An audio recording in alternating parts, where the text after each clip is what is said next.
everyone, welcome to Movie Magic Mondays, your weekly ticket to the movies.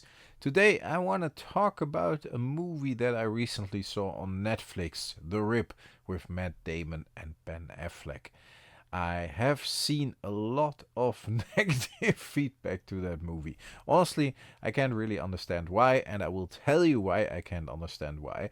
And I would have loved to do an intro like the guy from Honest Movie Trailers, like "Bum, bad movie, bum, not cool, bum, budget is too high."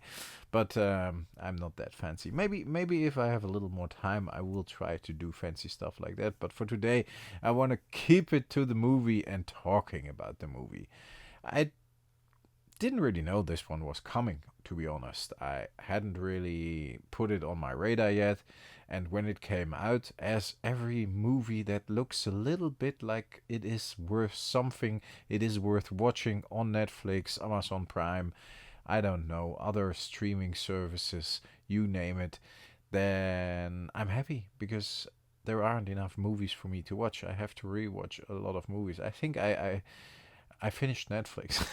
And that's a bold thing to say, but I honestly have seen so many movies in my life, and I've seen so many movies 10, 20, 30 times, movies I really love, that I'm always on the lookout for something new. The Rip looked new, looked interesting. Obviously, Matt Damon and Ben Affleck are an excellent team. They have won an Oscar together, and working together on The Rip. I think the last time I have seen them working together was on like Jay and Silent Bob Strike Back. I don't know. It was a really funny movie, and of course, like, sometimes you have to do the movie because your friends say you owe them. Um, I think they are a great team, and I like them both. Both super likable guys, and any movie either one of them is in, I normally try to watch. Personally, I do go into these movies like rather unprepared. I will tell you what I think. I will try to keep it spoiler free, as most of the reviews I try to keep spoiler free. And it was really surprising to me that a lot of people said this isn't for them and this is not a good movie. It's a little bit hyped. It's bad writing. Again, like bam, bam, bam. We can put this on the screen. I seen reviews. I watched reviews. I read reviews. I looked at IMDb, and in the end, I don't really see why. Because the acting is good. Even the other actors are doing well, and there are like a lot of well-known actors and actresses in this movie, which makes it pretty high class and pretty high production value. Actors from other movies, actors from TV shows like The Walking Dead. I mean, Yeun is of course super cool, and I loved him as Glenn in The Walking Dead, so I'm happy to see him here as well. I really like movies that have a setting that is very threatening but very contained. Either movies like in the Arctic, on a plane, Die Hard, in a building, that where the good guys fight the bad guys on a very contained battlefield. And in this case, of course, the battlefield is a drug house, and I don't think that's spoiling the movie, but we've seen that in the trailer, and we've seen this more or less in the first 10-15 minutes, but that makes it very interesting for me because that contained setting, that threatening atmosphere within a movie, that's something I really love. And this movie does this very, very well, especially because the actors are so good. I mean, all of the actors I just named, but also the ones I you will discover throughout the movie. Like, hey, I know her. Hey, I know him. I've seen this guy before. They are all like pretty established actors, and that makes not that makes it not that that is necessary. You can have unestablished actors that have the same impact, but in this case it helps. Um, that makes the movie like very serious and very believable, and I really like that. So there is this group of cops, and they go into a drug house and they find a lot of money, and they have to decide if they keep it or if they call it in. And then, of course, others like get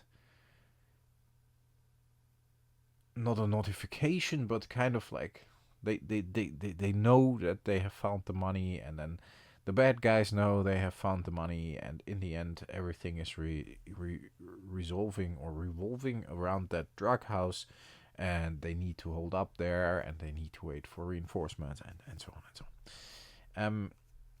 That's basically it, and I won't tell you any more, but there are a lot of cool, small, short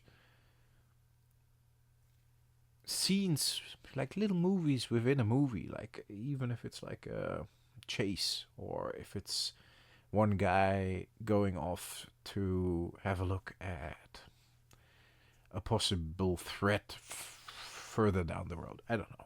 Like little movies within the movie that fit in this perfectly. Um, and that I really like, because it's overseeable. It's not too big. The action is very good. The shootouts are good. The whole atmosphere, the whole vibe is very threatening. It is a good, solid thriller action movie with excellent acting, good actors, good actresses, good production value, obviously. I think somebody said 100 million for what? We made movies like this for 10 million. I don't know, in the 80s, but not anymore. Um, I don't want to drag this out too long, folks, but one last thing I would like to say is that sometimes I don't understand why we can't appreciate movies for what they are. Seen a lot of shitty movies I can't appreciate. I get it. If you don't like it, you don't like it.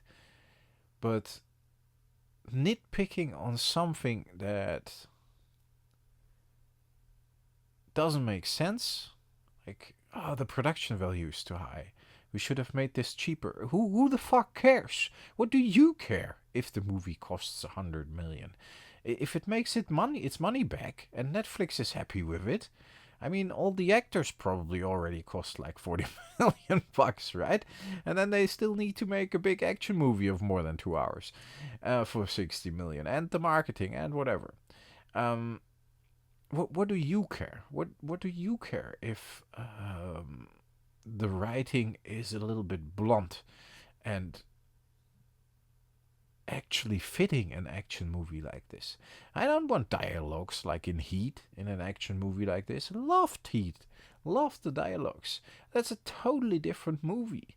It's if you sit the protagonists down and let them talk and be like, oh, that deep, totally serious character.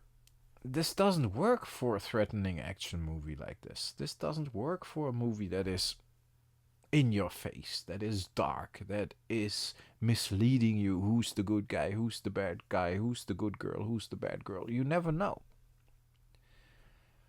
So, in the end, that's all I had to say. I don't get it sometimes. And sometimes I don't get why people like movies. So maybe it's me. It's probably me. It's always me. If you ask my wife, it's always me. Joking aside, in this case, I can only advise you to watch it. Grab a beer, grab a drink, grab a bucket of popcorn, sit down on the couch. Movies like this are okay. Movies like this are fun to watch. It's not a movie you go to the cinema for, obviously, because it's a Netflix production, but I even probably would have enjoyed watching this in the cinema more than the last 5 movies I've seen in the cinema, because most of them were really, really bad and of worse quality than this one. And they are promoted totally differently, and everybody's okay with that. But this one was really good. I enjoyed it. I hope you enjoyed it too. Let me know in the comments if you already have seen it and if you enjoyed it or not, and if you enjoyed it, why you enjoyed it. If you didn't enjoy it, why you didn't enjoy it. I would be very curious. Thanks a lot for listening. I'll talk to you next time. Bye bye.